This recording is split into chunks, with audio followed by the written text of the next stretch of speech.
स्वयंभू मनु की वंश परंपरा तथा अलक्ष्मी पुत्र दुस्सह के स्थान आदि का वर्णन। मार्कंडेय जी कहते हैं, मुने, तदनंतर ब्रह्मा जी जब ध्यान कर रहे थे उस समय उनके मन से मानसी प्रजा उत्पन्न हुई। साथ ही उनके शरीर से कारण और कार्य का भी प्रादुर्भाव हुआ। देवताओं से लेकर स्थावर पर्यंत सभी जीव त्रिगुणात्मक माने गए हैं। इसी प्रकार समस्त चराचर भूतों की सृष्टि हुई। जब प्रयत्न करने पर भी ब्रह्मा जी की प्रजा बढ़ न सकी, तब उन्होंने अपने ही सदृश सामर्थ्य से युक्त 9 मानस पुत्रों को उत्पन्न किया। उनके नाम ये हैं: भृगु, पुलस्त्य, पुलह, क्रंतु, अंगिरा, मिरिच, दक्ष, अत्रि तथा वशिष्ठ।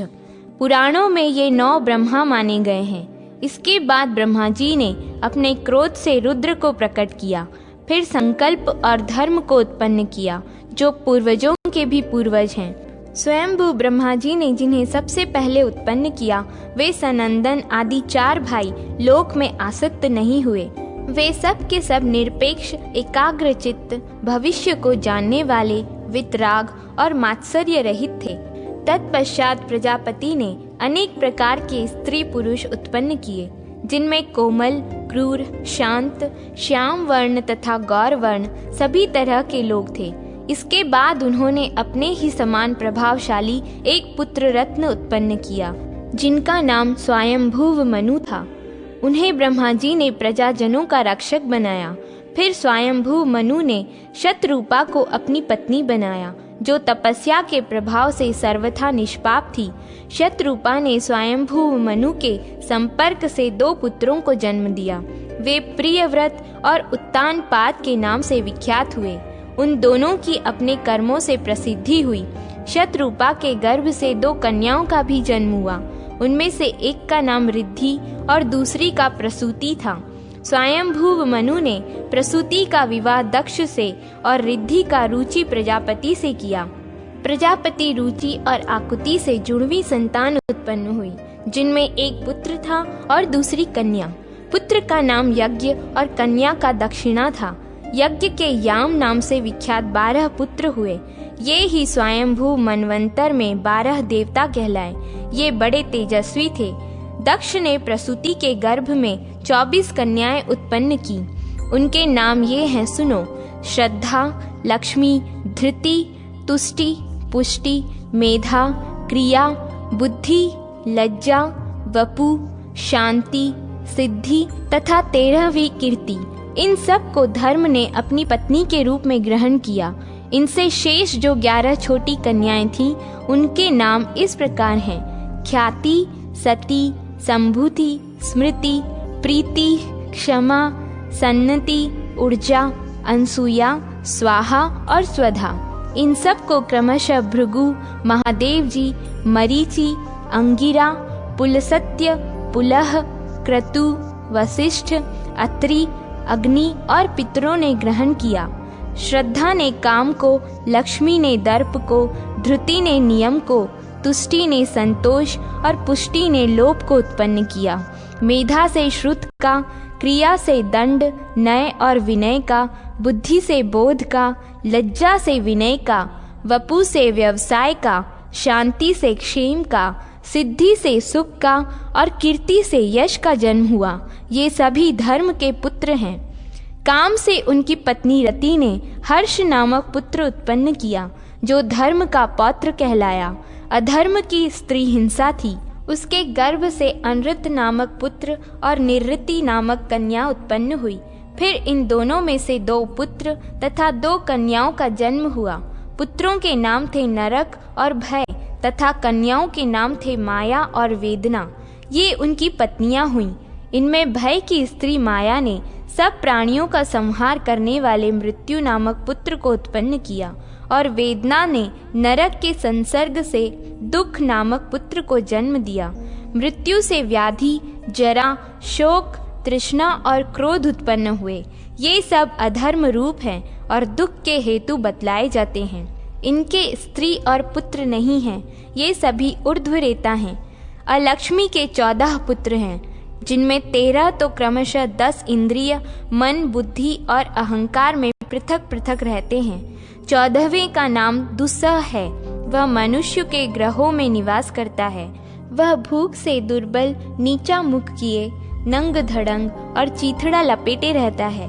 उसकी आवाज कौवे के समान है। जब ब्रह्मा जी ने उसे उत्पन्न किया तब वह सबको खा जाने के लिए उद्यत हुआ। वह तमोगुण का भंडार था और बड़ी बड़ी दाढ़ों के कारण अत्यंत विकराल जान पड़ता था। उसका मुंह फैला हुआ था, इससे वह और भी भयंकर जान पड़ता था। उसको आहार के लिए उत्सुक देख लोक पितामह ब्रह्मा जी ने कहा, दुस्सह, तुझे इस संसार का भक्षण नहीं करना चाहिए। तू अपना क्रोध शांत कर, रजोगुण की कला त्याग और इस तामसी वृत्ति को भी छोड़ दे। दुस्सह ने कहा, जगदीश्वर, मैं भूख से दुर्बल हो रहा हूँ और प्यास भी मुझे जोर से सता रही है। नाथ, बताइए मुझे कैसे तृप्ति हो, मैं किस तरह बलवान बनूं तथा मेरा निवास स्थान कौन है जहाँ मैं सुख से रह सकूं। ब्रह्मा जी ने कहा, बेटा, मनुष्यों का घर तुम्हारा निवास स्थान है। अधर्म परायण पुरुष तुम्हारे बल हैं तथा नित्य कर्म के त्याग से ही तुम्हारी पुष्टि होगी। मर्म, व्रण और फोड़े तुम्हारे वस्त्र होंगे। अब तुम्हारे लिए आहार की व्यवस्था करता हूँ, जिसमें किसी प्रकार की क्षति पहुँची हो, कीड़े पड़ गए हों, कुत्तों ने दृष्टि डाली हो, जो फूटे बर्तन में रखा गया हो, जिसे मुंह से फूंक फूंक कर ठंडा किया गया हो, जो जूठा और अपक्व हो, जिसमें से पानी छूटता हो, जिसको किसी ने चख लिया हो, जो शुद्धता पूर्वक तैयार न किया गया हो, जिसे फटे आसनों पर बैठकर भोजन किया गया हो, जो अपने समीपवर्ती को नहीं दिया गया हो, विपरीत दिशा अथवा कोण की ओर मुंह करके खाया गया हो, दोनों संध्याओं के समय और नाच बाजा एवं स्वर ताल के साथ जिसको खाया गया हो, जिसे रजस्वला स्त्री के द्वारा लाया, खाया अथवा देखा गया हो, तथा जो और किसी दोष से युक्त हो, ऐसा कोई भी खाने पीने का सामान तुम्हारी पुष्टि के लिए मैं तुम्हें देता हूँ।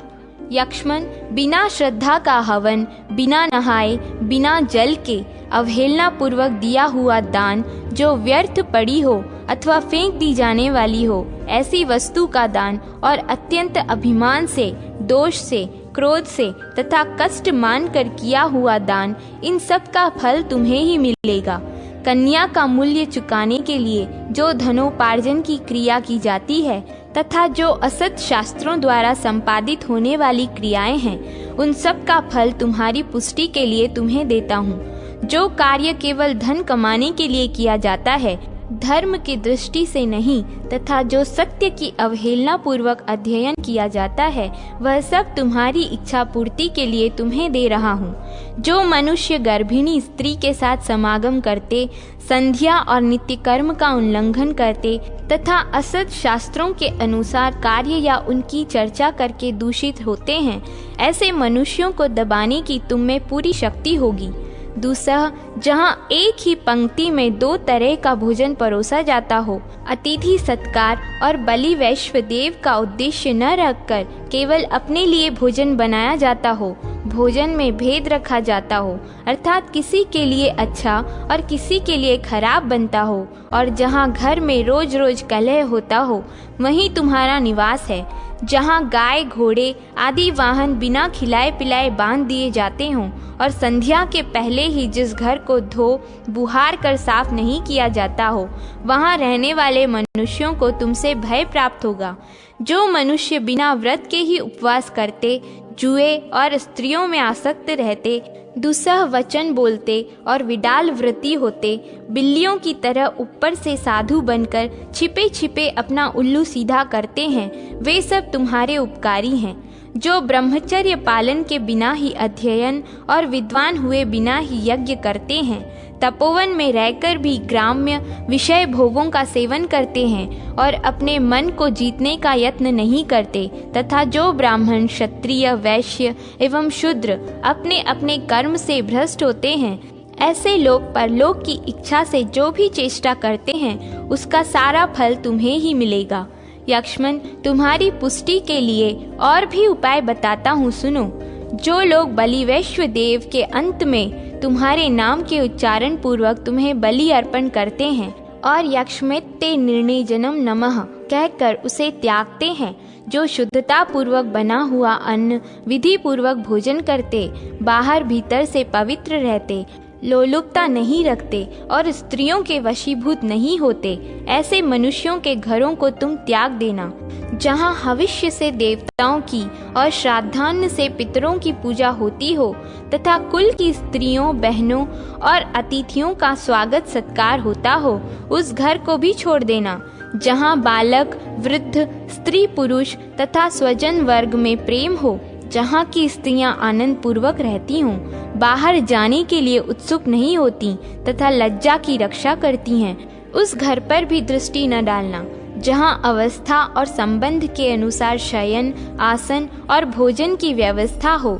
जहाँ के निवासी दयालु, सत्कर्म परायण और साधारण सामग्री से युक्त हों, तथा जिस घर के लोग गुरु, वृद्ध एवं ब्राह्मणों के खड़े रहने पर स्वयं भी आसन पर नहीं बैठते, वह घर भी तुम्हें छोड़ देना चाहिए। देवता, पितर, मनुष्य और अतिथियों के भोजन से बचा हुआ अन्न ही जिसका भोजन है, उस पुरुष के घर में भी तुम पैर न रखना, जो सत्यवादी, क्षमाशील, अहिंसक, दूसरों को पीड़ा न देने वाले तथा दोष दृष्टि से रहित हों, ऐसे पुरुषों को तुम छोड़ देना, जो अपने पति की सेवा में संलग्न रहती, दुष्टा स्त्रियों का साथ नहीं करती तथा कुटुंब के लोगों एवं पति के भोजन करने से बचे हुए अन्न को ही खाकर अपने शरीर का पोषण करती हैं, ऐसी स्त्री को भी तुम हाथ न लगाना, जो सदा यज्ञ, अध्ययन, वेदाभ्यास और दान में मन लगाता है, यज्ञ कराने, शास्त्र पढ़ाने तथा उत्तम दान ग्रहण करने से ही जिसकी जीविका चलती हो, ऐसे ब्राह्मण को भी तुम त्याग देना। दूसरा, जो सदा दान, अध्ययन और यज्ञ के लिए उद्यत रहता है और अपने लिए उत्तम एवं विशुद्ध शास्त्र ग्रहण की वृत्ति से जीविका चलाता हो, उस क्षत्रिय के पास भी तुम न जाना, जो दान, अध्ययन और यज्ञ इन 3 पूर्वोक्त गुणों से युक्त हो और पशुपालन, व्यापार एवं कृषि से जीविका चलाता हो, ऐसे पाप रहित वैश्य को भी त्याग देना। यक्ष्मन, जो दान, यज्ञ और द्विजों की सेवा में तत्पर रहता हो और ब्राह्मण आदि की सेवा से ही जीवन निर्वाह करता हो, ऐसे शूद्र का भी त्याग कर देना। जहाँ गृहस्थ पुरुष श्रुति स्मृति के अनुकूल उपाय से जीविका चलाता हो, उसकी पत्नी उसी की अनुगामिनी हो, पुत्र गुरु, देवता और पिता का पूजन करता हो तथा पत्नी भी पति की पूजा में संलग्न रहती हो, वहाँ अलक्ष्मी का भय कैसे हो सकता है।